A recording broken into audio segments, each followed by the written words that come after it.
Open my parachute and live, or don't open my parachute and die. And I've never in my life felt that level of freedom.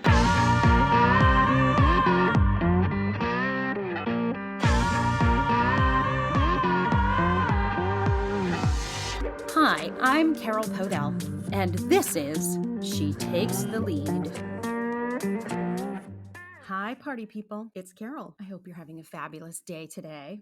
I am very excited today because we have a very cool guest. Before I introduce him, though, I want to explain a little about how this came. Today, we're going to talk about neurodiversity, all things ADHD, and dyslexia, entrepreneurship, and a host of other topics. Before we start, personally, this is a very important subject to me because I am neurodiverse. When I was in the third grade, I was diagnosed with dyslexia. At the time, which was in the 70s, this was very new for people to be diagnosed with this kind of thing. You really didn't know much about it. The people who were working on it were sort of considered cutting edge around what they were studying and trying to solve for. Also, the term neurodiverse was not a thing. ADHD itself didn't even become a diagnosis until the 80s. And it didn't really come out. And actually, I think it was ADD at the time, which was just attention deficit disorder without the hyperactivity, to my knowledge of anything until the 90s. So if that gives you any context, I know that seems like a long time in 2024, but it's not really that long when you start thinking about what people have done with their lives, with the world, with inventions, technology, medicine, et cetera, et cetera. So, and more people are neurodiverse. There's an estimated 15 to 20% of the world's population is considered neurodiverse, which means that basically 1 in 5 people have a brain that functions differently from the quote unquote majority, right? And neurodiversity is a broad term.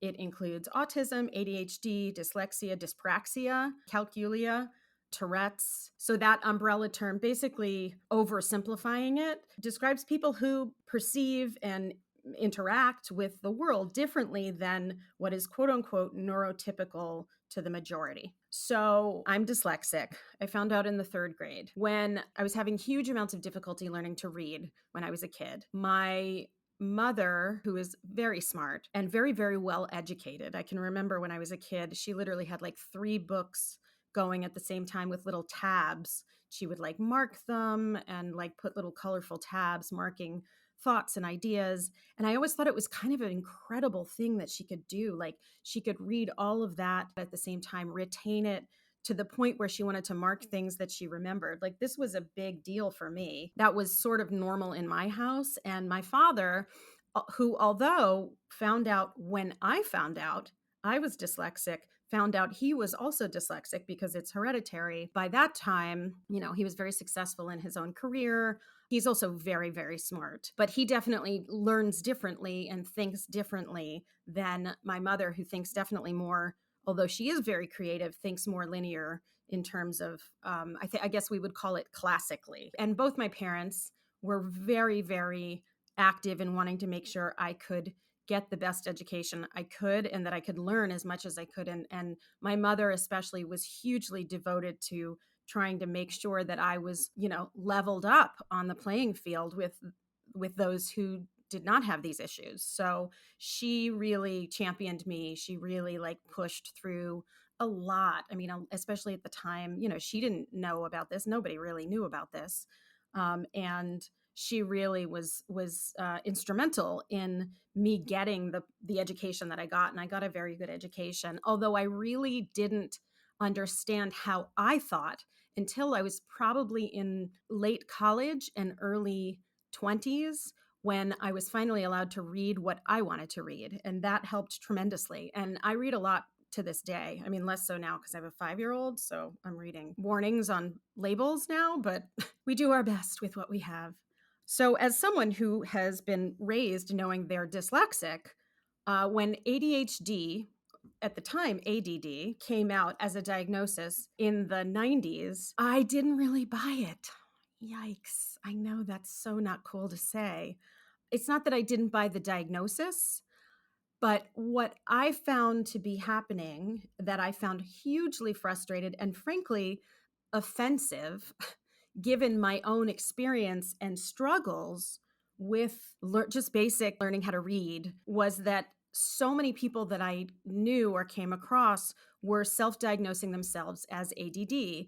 And what I perceived was that they, as soon as they decided or realized that they were ADD, they leaned into it and basically said, well, I can't really focus, so I'm not going to try. And I spent after school and weekends, literally until I was in high school, with tutors and trying to get extra time and trying to like keep up with what everybody else was doing in school. So watching people kind of lean into it could not have been more frustrating. So now, almost 30 years later, and I obviously have a podcast. I listen to a lot of podcasts, and one of the women that I listen to, Jenna Kutcher, who I adore, she was diagnosed with ADHD, and she talks about it on her podcast. And as she started talking about it more and more, and as I started listening differently, and that's the truth, I started thinking that perhaps I had it. Everything that is neurodiverse, I always consistently contributed to dyslexia. And also in women, that is late diagnosed ADHD because of perimenopause. Your hormones change, your body chemistry changes tremendously, and your brain changes, your neurosynapse change. Similarly, when you have a baby, they change. If you actually, I have talked to psychiatrists about this, your synapse do change and rewire once you've had a kid. So hormones take a tremendous piece of this for late diagnosed women with ADHD, one of whom is me. So ADHD was roaming around in my reality, and I started realizing that a lot of the things that I attributed to my dyslexia were very similar to what I was hearing about with ADHD. So, I'm a big fan of therapy. I have a therapist. I love my therapist. And I went into my therapist and I said, this is going to sound crazy, but I have to ask, do you think that I have ADHD? And without skipping a beat, she said she did. She said yes. So I went there, which is what we do, which is why we have this podcast, right? This is why we talk about this stuff. This is why it's so important for me personally that we get all this stuff out in the open and we don't hide it, because we really are as sick as our secrets. And the more secretive we are with these things, the more alone and in a vacuum we feel, and the less empowered we feel to be able to take hold of it and use it to our advantage, or at least just know it, acknowledge it, and understand more about ourselves rather than hiding something and feeling ashamed of it. Shame is just not something I'm interested in experiencing anymore, ever again. That leads me to my guest. When I started my podcast, I knew I wanted to interview this next guest. He's super interesting. He's super accomplished. He's very his own man. And I think he embraced that very early on, which is always kind of impressive in my opinion, because, it takes time to say, I'm good with me. I'm going to officially introduce him now. Peter Shankman is a top keynote speaker in marketing, social media, customer service, and neurodiversity in the workplace. The Times called Peter a rock star who knows everything about social media and then some. He's a 6-time best-selling author and entrepreneur, as well as virtual and in-person corporate keynote speaker, focusing on neurodiversity in the workplace and customer experience. With 3 startup launches and exits in his vast bag of tricks, Peter is recognized worldwide for radically new ways of thinking about the customer experience, social media, PR, marketing, advertising, ADHD, and the new neurodiverse economy. He's the host of the #1 podcast on ADHD called Faster Than Normal, showing thousands of people around the world the superpowers and gifts of having a faster than normal brain. He founded HARO, aka Help a Reporter Out, which became the standard for thousands of journalists looking for sources. So HARO was acquired a few years ago, and for a brief moment was called Hero, and now has become officially SOS, Source of Sources, which I'll let him talk more about. And he has written his latest book, The Boy with the Faster Brain, which is his new best-selling children's book showing kids around the world that having a different brain, whether it be ADHD, ADD, EFD, which is executive function disorder, or anything neurodiverse, is the best thing that they could hope for. Last but not least, Peter is a 2-time Ironman triathlete, a Class B licensed skydiver, and most importantly, a very devoted dad to a wonderful daughter and a rescue pup named Waffle. So without further ado, I give you Peter Shankman. Welcome, Peter. Good to be here, Carole. I am totally excited that you're on today. I'm going to just jump right to it. I wanted to start out. What exactly is your quote unquote diagnosis? So I have ADHD. Some would argue massive ADHD, but I have ADHD. I have never been diagnosed autistic, although personally, looking back on my life, it would not surprise me. What I can tell you definitely is ADHD. Did you mention that you were dyslexic? I am dyslexic. I've kind of quote unquote beaten that. So I don't really consider that to be a big issue anymore. Growing up, it was brutal, especially because it was numerically dyslexic. So most of my reading, I was reading at college level from like third grade, but math, I was destroyed. And as you know, in the New York City public schools, you couldn't get any assistance if you were good in one and not good in the other. You had to be bad at both. And so it was tough. I'm dyslexic, actually. Okay. Yeah. And in fact, I have found out that I am also ADHD. I mean, it definitely presents different in women than it does in men, no question about it. That's what I heard, that the hyperactivity part often is more in men. So how did you find out? So I always knew I was different. I just assumed, remember, I grew up in New York City, and specifically until high school, I was in Staten Island. And if Staten Island ever seceded and became its own state, it would have its own license plate, and which would mean it would have its own motto on the license plate. And in Staten Island, that motto would read Staten Island, where if you're different, that's wrong. So I grew up in elementary school and junior high being told on a regular basis that I was broken, that I didn't know how to learn, that I was just not a good student. I should sit there. I had teachers say, why don't you just sit in the back and try to sleep? Wow. It was not a good experience at all. High school was a little better because, as you know, I went to a high school, as did you, where everyone was a fuck up and everyone was weird in their own way. And that was awesome because all of a sudden my weirdness didn't entirely define me as a negative. It went from 100% negative to maybe about 85% negative. So I was able to shine a little bit and find things that I actually was good at. And when I found things I was good at, all of a sudden I came into this realization that, wow, if I like to do something, I do it really, really, really well. I don't do math really well. I don't like math, but it turns out I can run the stage crew with my eyes closed, kill it, And that was really the first time I realized that my brain was a little different and could actually work a little differently and maybe to my benefit. But the problem was also growing up, being told I was broken, the social norms that most kids get by the time they enter high school, I just didn't have. I had the social acuity of a turnip until around my mid-20s.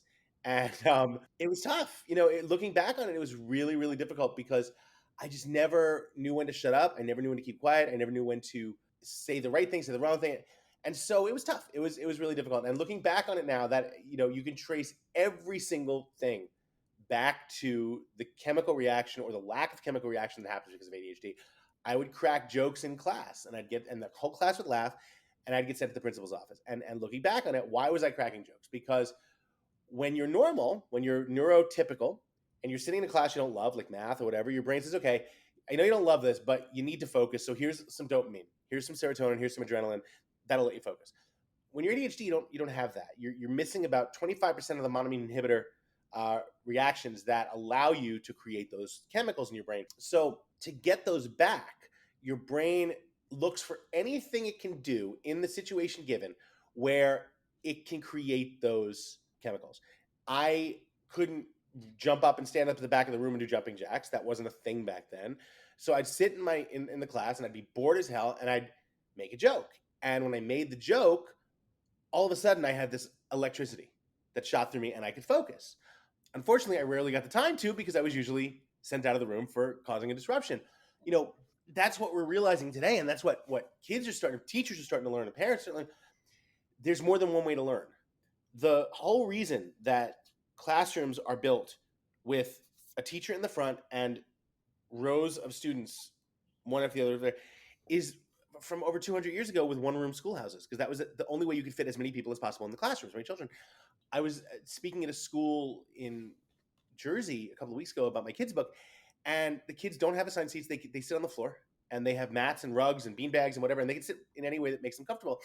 And they have a hallway, a sensory touch hallway, where they can walk and they can jump and they can run anytime they need to. to give them that focus. That's the kind of stuff we're starting to see, and it needs to grow tremendously. So not having that, it was very, very tough for me. And so when I was in my, I guess, early 30s, probably late 20s, early 30s, probably early 30s, mid 30s, I was seeing a psychologist, and we were talking about something, and he said, "I'm asking you a new topic. When were you diagnosed with ADHD?" I said, "What are you talking about?" I said, "I was never diagnosed with ADHD." He's like, "Really?" I'm like, "Yeah, I don't have ADHD." And he goes, "Really?" Wow. I mean, he literally picked up the book. I think it was Delivered from Distraction by Ned Hallowell, and threw it at me. Like, literally tossed me a book. And he said, "Read this. There's a test in the first 3 pages. Read it. If you get over 24 out of 100, you probably have ADHD." I got 97.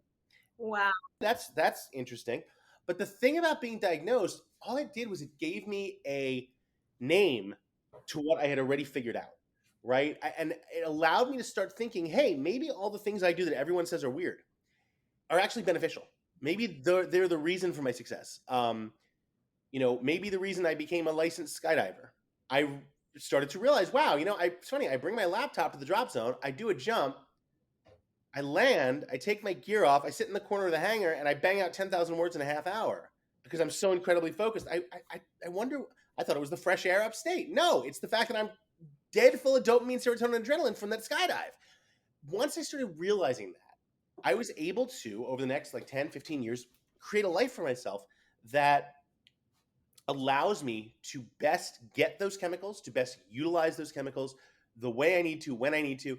And, the joke there is that two things allowed me to sort of be successful and be sort of, quote, the best I could be. One was realizing, okay, you have to create a certain life for yourself that other people might find weird. And the other thing was finally getting to the point where 99% of the time now, I don't give a fuck what other people think. That took forever. And it's still not perfect. But I have certain rules in my life, and these rules have to be followed, or I go to shit, or I have a shit day, or whatever. I sleep in a pair of bike shorts and socks.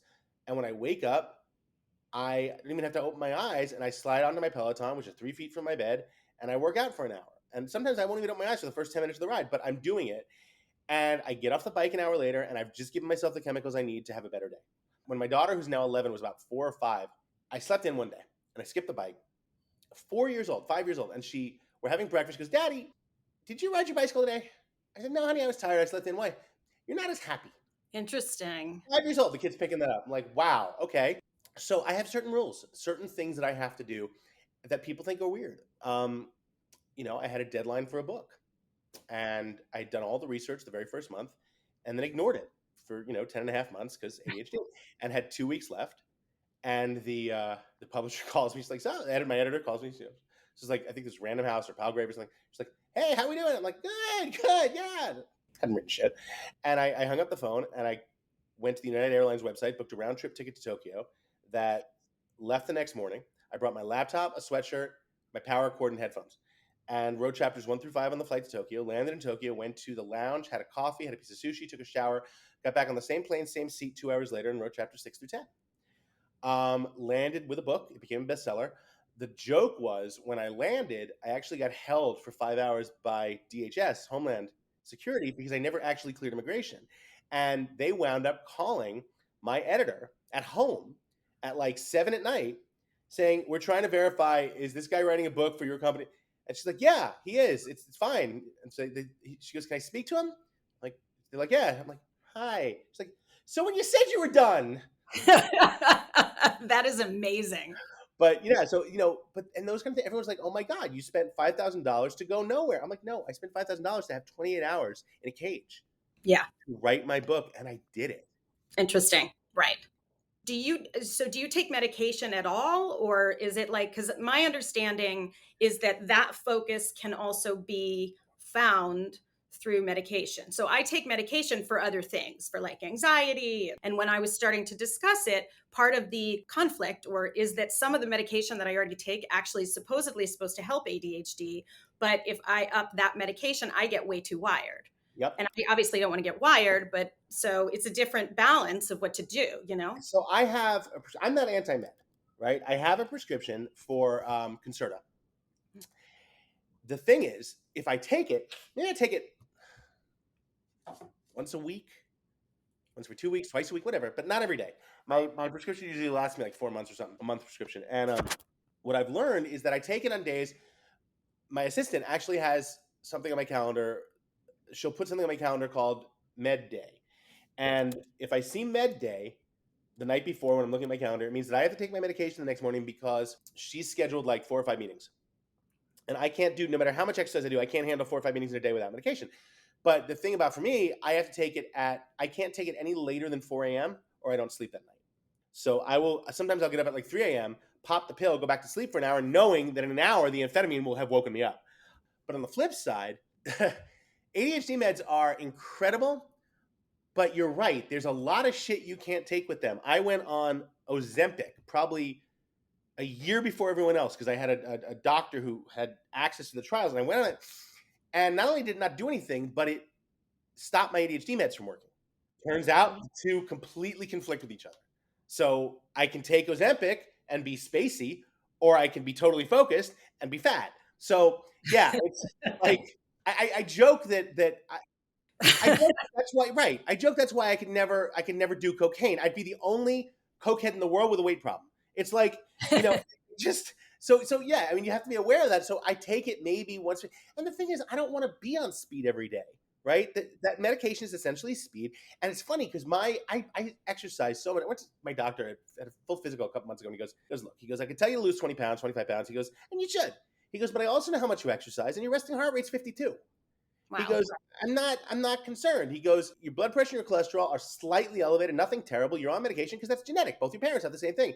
He goes, if you lost 25 pounds, would your blood pressure drop? He goes, probably. But he goes, you're in great physical shape. Mm-hmm. He goes, you're in great shape. You want to lose 25 pounds to look better? I'm like, duh. He goes, okay, then work at it. I'm like, oh, okay. I thought you were going to like give me a magic. No. Right. Try that. Right. Kind of a bummer. Thanks for that. Get my hopes up. So, look, I've sort of made peace with the fact that I'm always going to be 20 over. I'll always be chasing those last 20, right? I still do. I've done 2 Ironman for Christ's sake. Right. Like your body, I mean, this is a separate thought, but your body is your body is your body. Like exactly. I cycle almost every day. I box 3 or 4 times a week. I love boxing. I'm like stronger than you could ever. I don't look strong, which one day is going to come in very handy if I get mugged. I just don't look strong, right? But I am. I'm incredibly muscular. It's just kind of hidden. So yeah, I'm cool with that. And again, making peace with that is similar to making peace with like the fact that I am ADHD and the fact that my brain does work differently. And again, once you stop giving a fuck about what other people think, life gets so much easier. I have 2 quotes that I use all the time for that. One is, I refer you to the reply given in Arkell versus Prestram, which is a lawsuit back in the 60s where the reply from the guy being sued was fuck off, and he actually wound up winning the case. So I love saying that because it's nicer than having to say fuck off. Nice. Second one, when someone's really pissing me off, is I look at them and I go, yeah, so here's the thing. Off is the direction in which I need you to fuck. That one tends to work really well. You use that sparingly, but that one tends to work well too. That's a very good one. I usually am like, I'm sorry, I wasn't paying attention. I was rolling my eyes. What did you say?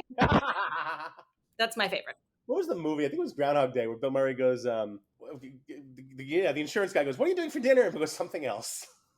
Oh God, right. Nice. Exactly. No, I do agree with you around the who gives a fuck. Although I don't think that has anything to do with my ADHD. I think that has to do with my age and just life, but I'm with you. I think it's a blessing too. As soon as you stop needing to prove anything to anybody other than yourself and understanding that that's the case, life changes dramatically. These motherfuckers ain't paying my mortgage. Exactly. And if there are people around you that are not also on your page, they are weighting you down. I had a skydiver. There's an older skydiver who I'm friends with. And you want to listen to older skydivers. If they're older and they're still skydiving, that means they've been smart enough not to die. And so you want to listen to them. And one of the ones I was complaining once about how my friends who don't skydive never understand why I go up every weekend and jump. My friends who do jump always don't understand why I want to come home on the like a Saturday night instead of camp out in a crappy tent. I want to come home and have like a shower and hot water and real food. And I explained, and I was saying this. I'm like, yeah, I just he goes. He said something brilliant. He said this to me in 2006, and I've been repeating it daily. It's my mantra. If you can't change the people around you, change the people around you. Very, very wise. It's wonderful. It is a very, very wise statement. And I wish that it was the kind of thing that you learned when you were 20. Amen. I wish there's a lot of shit I learned. But you know what? I also don't, because to get there, to get where I am now, you had to go through that shit. So everyone's like, oh, if you could change, I'm like, no.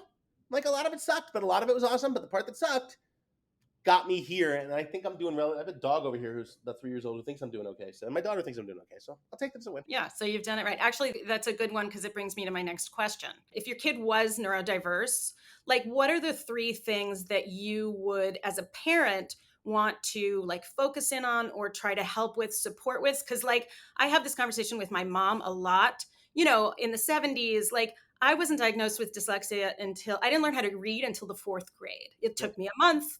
I am an avid reader now. I have a very, very good vocabulary, but it took a long time initially to get there. And I have this conversation with my mom. She's always been very conscious around her education. She had a public school education in Alabama, but they learned Latin, like very different type of requirement. Right. And she was very committed to making sure that I was well educated, but she didn't know a lot and she could not relate because Yep. she doesn't have dyslexia. So some of my friends come to me with specifically around dyslexia about what to do or what would have helped me or what did help me growing up. And I'm curious for you as a parent, you know, what are like real game changers to support your kid? So my kid is ADHD. She hasn't been tested yet, but I mean, I see it. I see the things in her that you know, even my parents say it's like watching a carbon copy of you when you were a kid, and I'm fine with that. I think it's great. I think We've done quite well. I think that's going to be. one of the I know it's and my parents silently laugh when they see us together. Like, yeah, we're going to enjoy watching it. You know, like they love it. They love when she drives me crazy, and they're like, yep, good, Nice. took long, you know. But the I think for me, the goal is to teach her that everyone is different, and that doesn't mean that anyone is less than anyone else. People think, act, learn, read, play in different ways.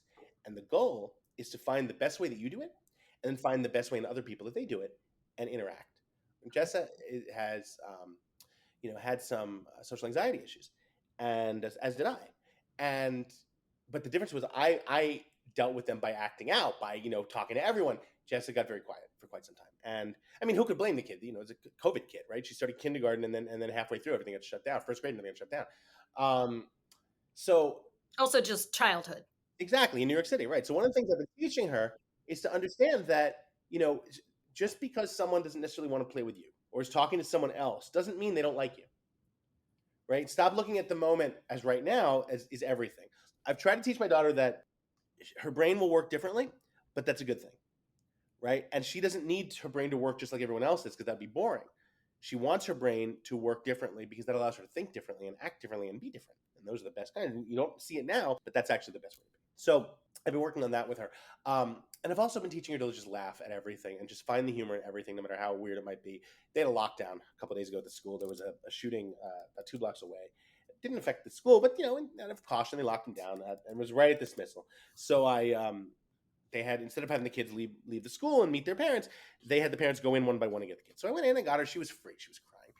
And she goes, "Are we in danger?" I go, "Jessup, here's how I know we're not in danger." And I said, "This is coming from someone who grew up in New York City." I said, "The guy who first of all, they caught him. But you know how they caught him?" She goes, "How?" He goes, "After he tried to shoot someone, you know how he got away? How? He took a city bike." Think about it. He's like, "I'm going to shoot you." And then he has to tap his phone to get his getaway bike. How can you take that seriously, God? You got to let. And she cracked up. So, you got to have a sense of humor. Life's too short, and we live in too tumultuous of a time not to find shit funny. You just have to. Okay, like in terms of tools, like what do you study tools or that kind of thing? Like how do you support her or how will you support her in that way? So I think a lot of what I try to get her to understand is that just because you don't like something doesn't necessarily mean you get not to do it, right? I know that math's not your favorite thing, so let's work in it together. Let's find a way to do it. I hated math. She's actually better at it than I am, and I don't know what the hell they're teaching. The kind of math they're teaching today is just mind-blowing. It was scary. Like ChatGPT has helped me learn it, but for her, I try to arrange it in ways that I know that work for me, like word problems. I loved word problems because they were readable. I could understand them as opposed to numbers, which were just confusing. So how do we figure this out? Okay. And so I try to make it in a way, she's doing percentages and things like that. All right, Jesse, if Waffle pooped 3 times yesterday, right? And one of those times was on the carpet, but 2 of those times were on his pad. What's the, and so she thinks about it in real time. 1, 2, okay.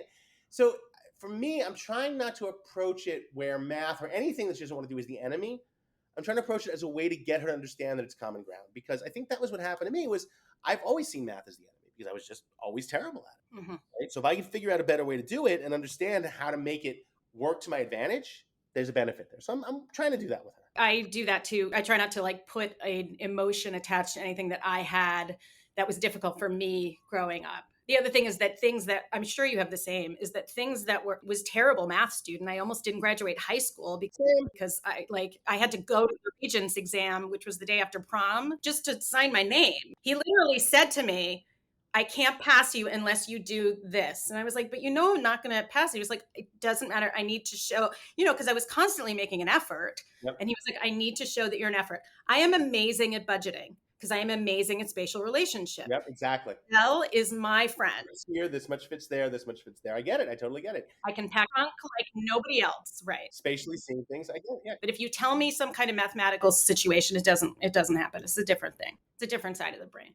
And it's, I think, also attached to talent. Like, I think that's attached to the magic, I think, that you speak of like the superpower. This is where you let it go, right? 100%. And I'll take it a step further is that, in school, it was very regimented. We weren't allowed to be that creative. Even though we were at a creative arts school, we weren't allowed to be as creative as we wanted to be in other ways. Right. And once I got into the real world and was able to start creating things that didn't have those restrictions or constrictions on them, right? This most recent company I started, it's been 3 weeks. I have over 20,000 users and just signed my first major partnership this morning because I got bored. I had no intention of starting it, right? But when you're not constrained by we should first implement a budget and see if we can do this and then run some, I'm just going to start it. What's the worst going to happen? It doesn't work, I'll go do something else. But you don't get taught that, and that's sort of what I love about, I think that's one of the reasons I love skydiving as much, is because you're never as free. Like, to be free to start a company, if it fails, whatever, that's great, but you still have options. I can start it and then shut it down. I can start it and maybe get acquired. Everything in life tends to boil down to a whole bunch of options, 99.9% of which you don't really need. When I jump out of the plane, and I have over 500 jumps, when I jump out of a plane, my entire existence, literally my existence, I'm not being like dramatic, my existence boils down to two options. Am I going to open my parachute, or am I not going to open my parachute? Every single jump. And yes, I have a device that should, in theory, open my reserve if I get knocked out or whatever. But in theory, my logic says every time I step out of the plane, I can't go back into the plane. I can't skydive up.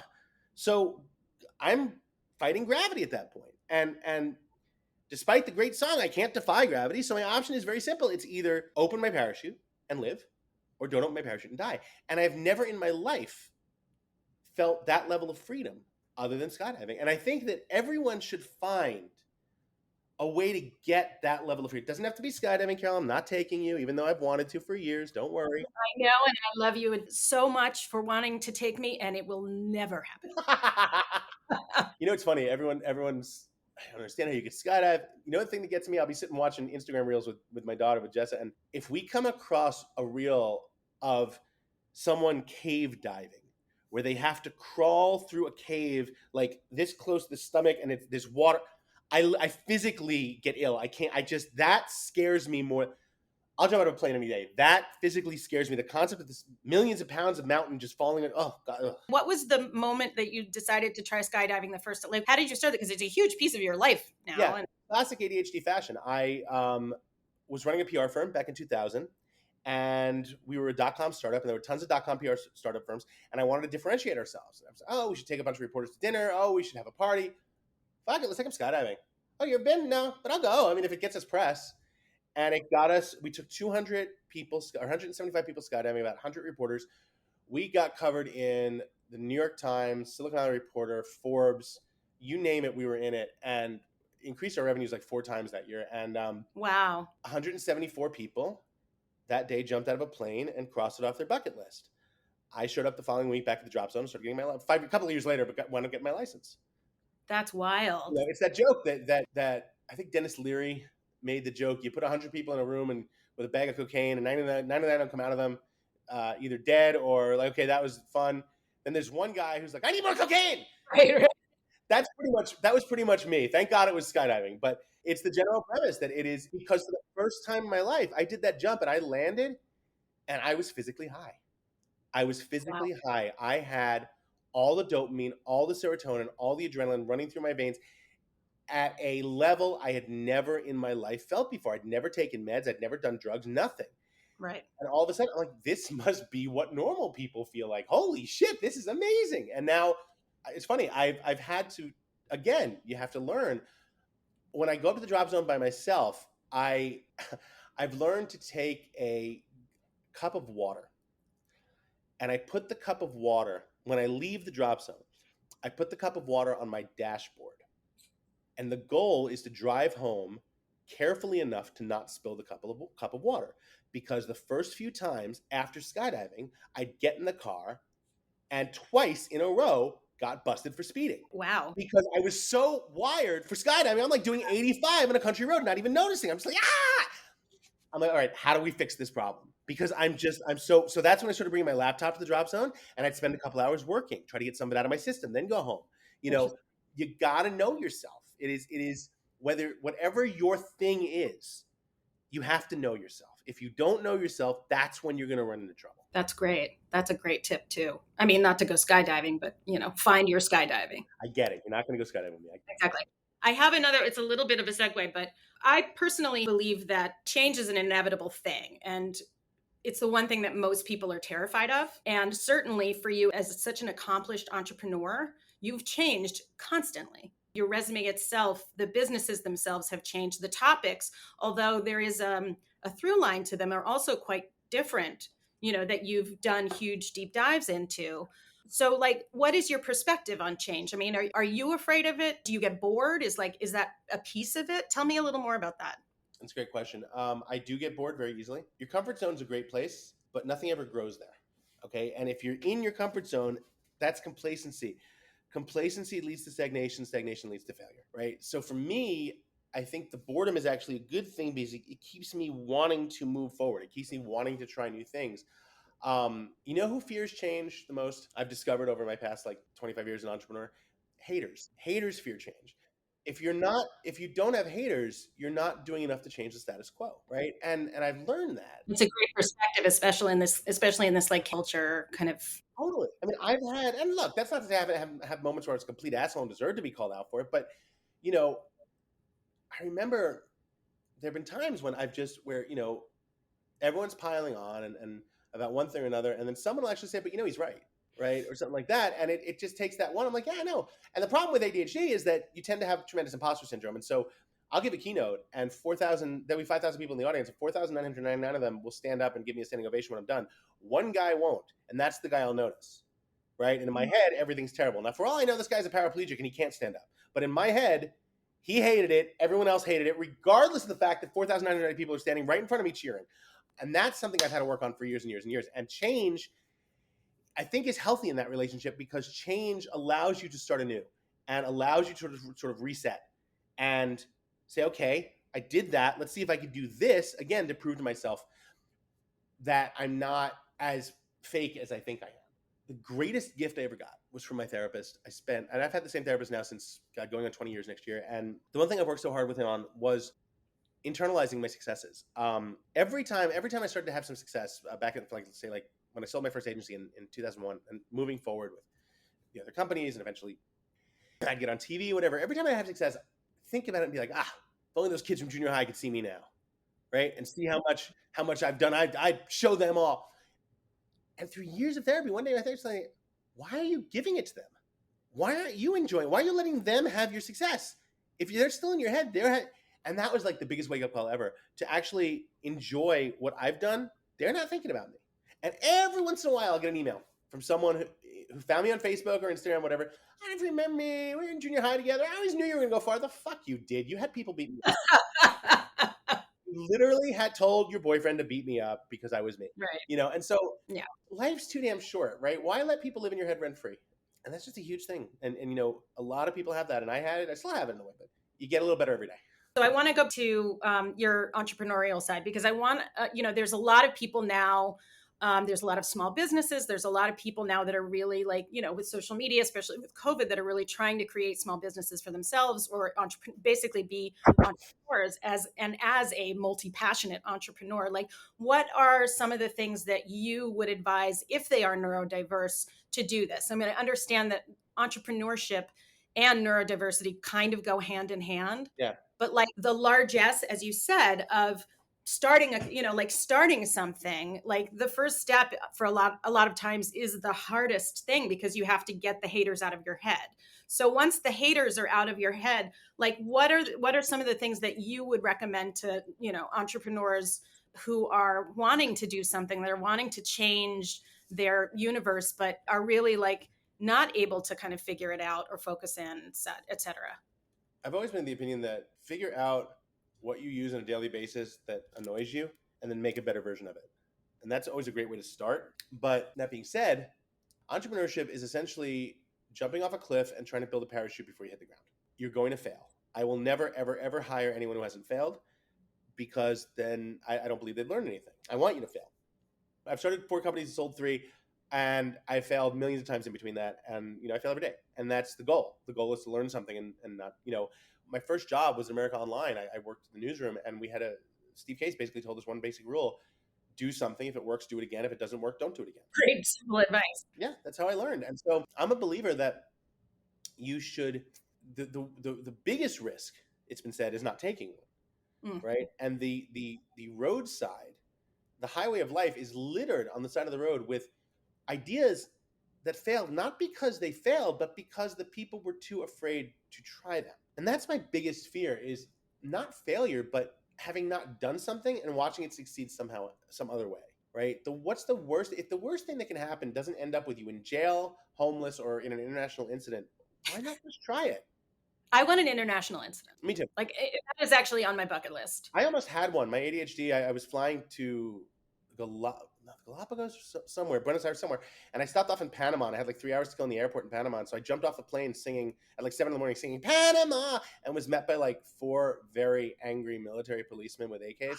And that's when I learned that Panama police have absolutely no sense of humor. But yeah, I think that I feel like that didn't need to be an experiment. of course I'm going to, and I didn't think, I was like, yeah, it'll be funny. No, it wasn't. So yeah, I mean, at the end of the day, the only thing stopping you from being an entrepreneur is you.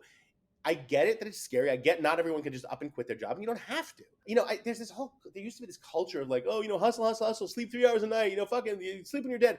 That's bullshit. We're teaching people how to kill themselves. Don't do that. Focus on yourself first. Make sure you're getting enough sleep. And if you have an hour a day, work on something. Right. Work really hard on it for that hour a day, but don't kill yourself to do it. I feel like the culture has taught that a little bit, but it's also like, I feel like the Gen X are like, we've done the footwork for like, I'll sleep when I'm dead, and it doesn't work. Nope. Is there a point where you realize that was a tactic? Yeah, back in like 2001, I met this Navy SEAL. He teaches a boot camp class in Central Park. He's since passed away, but a wonderful man, became a really close friend. And I would take his class, and he would always talk about his mantras were, the only easy day is yesterday, and get there and get it done. But what he'd talk about, he's like, yeah, the only way you can perform and be an operator at your best is if you're taking care of yourself. He goes, I don't want to see some guy who's been up for 48 hours having my 6 when we're in a firefight. He goes, I want to know that this guy's taking care of it. And that was a huge lesson to me, because I used to be a night owl. I took one class of his where you had to be in Central Park by 3:45 in the morning. It was like a 4 a.m. to 6 a.m. class. And it beat I remember the third day, the first day we worked upper body, second day we worked lower body. He was running like 5 miles each day. I was so exhausted by the third day. I got up, tried to take a shower. I couldn't lift the shampoo bottle. Like my arms were, I squirted the shampoo on the wall, and I had to rub my head into the wall. I remember that. But I took the class like 11 times, and it wound up being one of the best things I ever did, because I learned that you have to put yourself first. You have to put on your oxygen mask first. You have to take care of yourself first.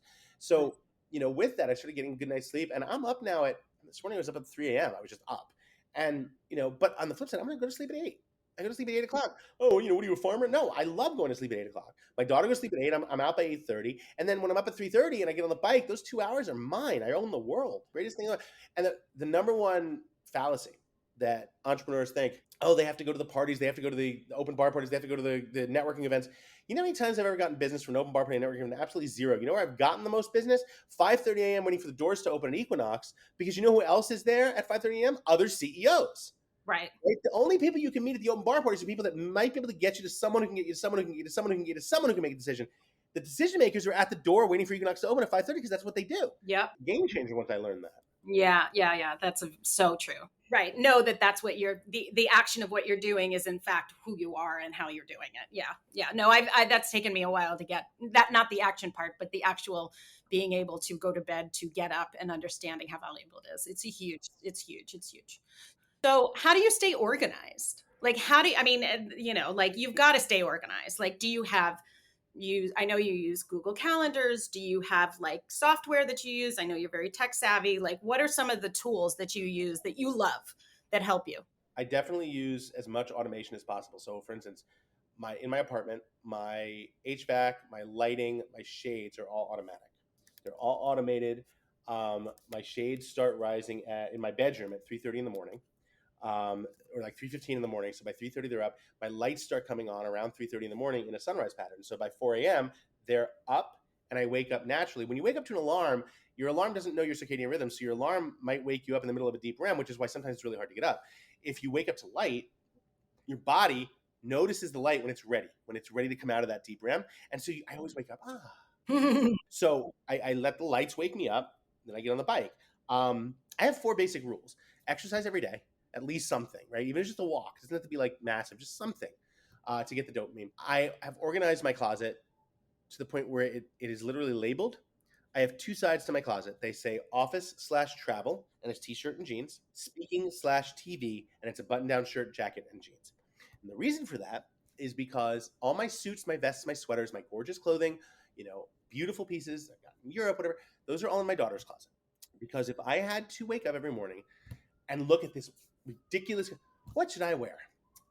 Oh my God, that sweater. I remember that sweater. God, Laura gave me that sweater. I wonder how she's doing. I should look her up. It's 3 hours later. I'm naked in the living room on Facebook and I haven't left the house. Right. The goal is simplify, right? The 3rd rule is sleep. You got to get it. And the 4th rule is just try to eat. My grandmother, who passed away in 2008, she died at 98. My logic is if she wouldn't have recognized it as food when she was 12, I try not to eat it. Right? She would not have known what super extreme nacho flavor was when she was 12 in like Poland or wherever the hell she was, Connecticut or wherever she grew up in. So that's sort of the premise. And when I'm starving, when I think I'm hungry, I constantly employ the worst thing in the world, and I hate that I ever learned it, called the apple test. You know what the apple test is? No, I do not. What is it? Next time you go to the kitchen aimlessly and you're looking for food, ask yourself, am I hungry enough to eat an apple? 95% chance you're not. And if you're not, then you're not hungry. You're bored. Right. And I hate that. I think only one time in 4 years I've been hungry enough to eat a goddamn apple. It was very annoying.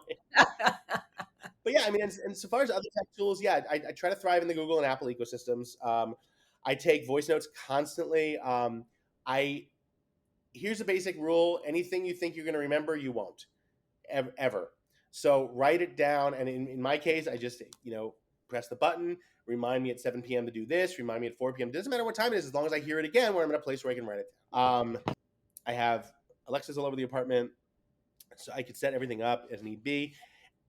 There are only 3 or 4 people who are on my breakthrough list on my phone. The majority of everything from text to emails to whatever, I don't get notified for unless I actually look at my phone. Only my ex-wife, in case it's something with my daughter, my daughter's school, my parents, my girlfriend, those are the only ones who have access to me that it actually rings through.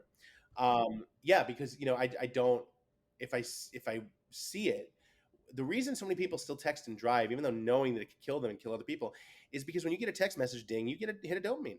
It's literally addictive, right? So I keep it off. And you have to remember that your phone, you own your phone. It's not the other way around. You control your phone doesn't control you. Well, tell me what's going on with you. I know you have a whole bunch of stuff, and now 3 weeks in, you have even more stuff. So tell me what's happening. So I created a company years ago called Help a Reporter Out. And it connected journalists with sources all around the world. And it allowed sources to get free press. It allowed journalists to find sources they needed. It went really well. And it was acquired 3 years after I started it, in a game-changing move for me, which allowed me to get this apartment and make sure my kid goes to college and all that stuff. And then I did a bunch of other stuff for like 14 years. I started a couple other companies, and I wrote some books, and I went on TV a lot, and I speak, and all that stuff. It was fun. Um, the company that bought Harrow, helped we put her out, kind of let it lapse a bit. And I would see it from time to time, and it would bum me out, whatever. But I'm like, hey, can't go home again, sold my baby. It's not mine anymore. And then I found out like a month and a half ago they were shutting it down. And that really sort of bummed me out more than normal. And I sent an email to my mailing list like, hey, raise a glass, pour one out for Harrow. It was great while it lasted. And I did not expect to get over 2,000. That's not an exaggeration. Over 2,000 emails back. Said, you should restart it. I went, I don't want to do that. I really don't. Can't go home again.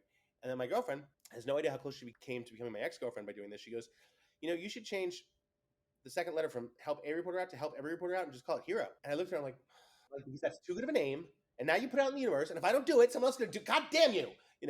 So it literally launched 3 weeks ago today. We have over 20,000 users, and we just signed a partnership deal with Muckrack to create verified queries and verified media links. It's blown up. We're sold out on advertising for like the next 3 weeks. It's pretty impressive. So it's kind of fun. Fast and Normal is my podcast. It's a book, but it's also my podcast. We have about 350 episodes from 350 different interviews with people who are neurodiverse all across the spectrum, and how they've succeeded, how they use their ADHD and their neurodiversity and their autism and everything as a gift, not a curse. And each episode is 15 minutes only because ADHD, which should tell you something. Tell you how much I like you and how much I respect you, that I stayed an hour and 3 fucking minutes on this podcast. Well, then I thank you for taking the time and also your focus. It's been a real treat and quite enlightening. So tell me about your latest book. It's called The Boy with the Faster Brain, and the basic premise is it's autobiographical. It's about Peter, who comes home every day and gets in trouble because he got in trouble at school. And one day his dad says, we're going to have you talk to a feelings doctor. And the feelings doctor, Dr. Lisa, said, hey, your brain goes a little faster than others. Let's figure out ways to make it better and make it useful, and you can drive your brain better. And he becomes like the top student in his class because he understands how to use his faster brain.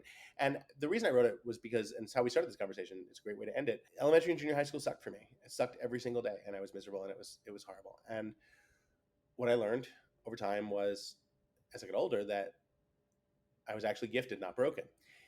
But it took 30 years of therapy to figure that out. If we can teach kids at 5 years old who are neurodiverse that they are gifted, not broken, they can start appreciating that immediately, as opposed to having to go to therapy for 30 years to get it out. Hey, thanks so much for listening. If you like what you heard, please hit subscribe. Also, if you want to keep in touch, go to Insta at About a Blonde or Facebook at About a Blonde Official. Also, you can sign up for my mailing list at www.aboutablonde.com. Have a great day. Mwah!